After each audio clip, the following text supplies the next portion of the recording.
Total BS that has nothing to do with Islam. Muslim women shouldn't interact mixed with men. I remember the first time my Islamic teacher told me this in high school and I was like, hell nah. Can you imagine if Aisha, the wife of our Prophet, who led an army of men into the battle of the Camel, went like, oh no, I can't lead an army of men because I'm a woman. How are you supposed to advance your career as a woman when the people making decisions at work are unfortunately men? How are you supposed to find a husband if you only hang out with girls and you're never in an environment where there are straight single men around you?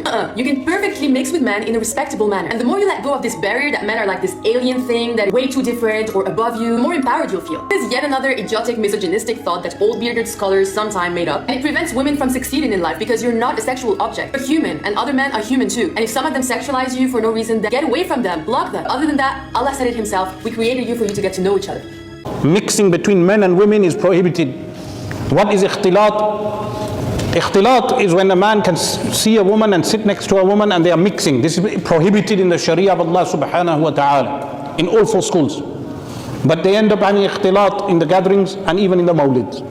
With regard to ikhtilat, some people, they have a desire to involve women more into everything. So what they say is that in the time of Rasulullah sallallahu alaihi wasallam, the women would pray at the back.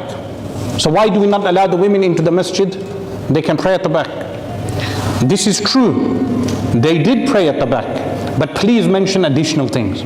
There was number one, there was a different entrance for the women. So the women would come in from a separate entrance, which is known as Babun Nisa in al-Masjidun Nabawi.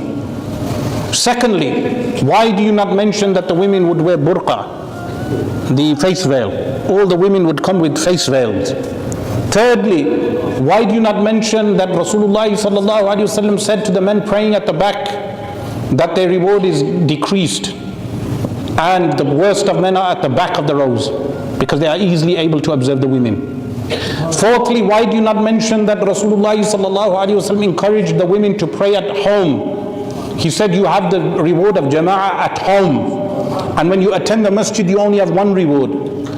Fifthly, why do you not mention that Sayyidatu Aisha radiallahu anha said that if Rasulullah sallallahu alaihi wasallam observed the behavior of the women after he passed away, he would have prohibited them from the masjid. All these things are not mentioned. They just mention the women prayed at the back.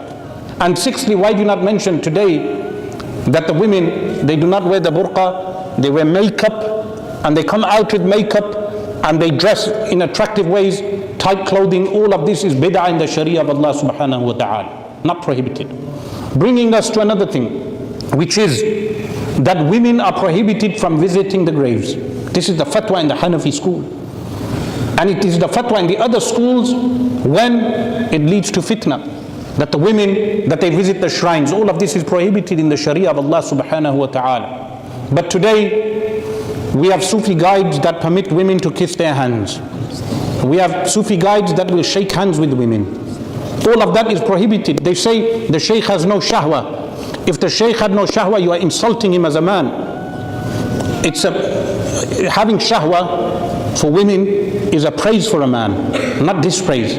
Because that is how Allah has created a man, that a man is permitted to marry 1 wife or 2 wives or 3 wives or 4 wives. But instead of marrying 2 or 3 or 4, what are these people doing? They sometimes commit zina, waliyadhu billah, when the Sharia has permitted you to take 2 wives or 3 wives or 4 wives. Why are you performing haram by allowing women to come and visit you alone? All of these things. Then, a bid'ah in the deen of Allah is when the women sing in front of men. Because if you check even a simple work like Maraq al-Falah, what does Shurun Balali mention in Maraq al-Falah? That the sawt al-mar'ati awrah, the voice of a woman is awrah. He mentions this is why the adhan is prohibited for a woman, because when you do adhan, you beautify the voice. Beautifying the voice, like singing or doing adhan or doing tilawat al-Quran in front of men, all of this is what is meant by sawt al-mar'ati awrah. The voice of a woman is awrah. But now you have people permitting women to sing in front of men, that they will clap and sing. All of this is bid'ah in the deen of Allah subhanahu wa ta'ala.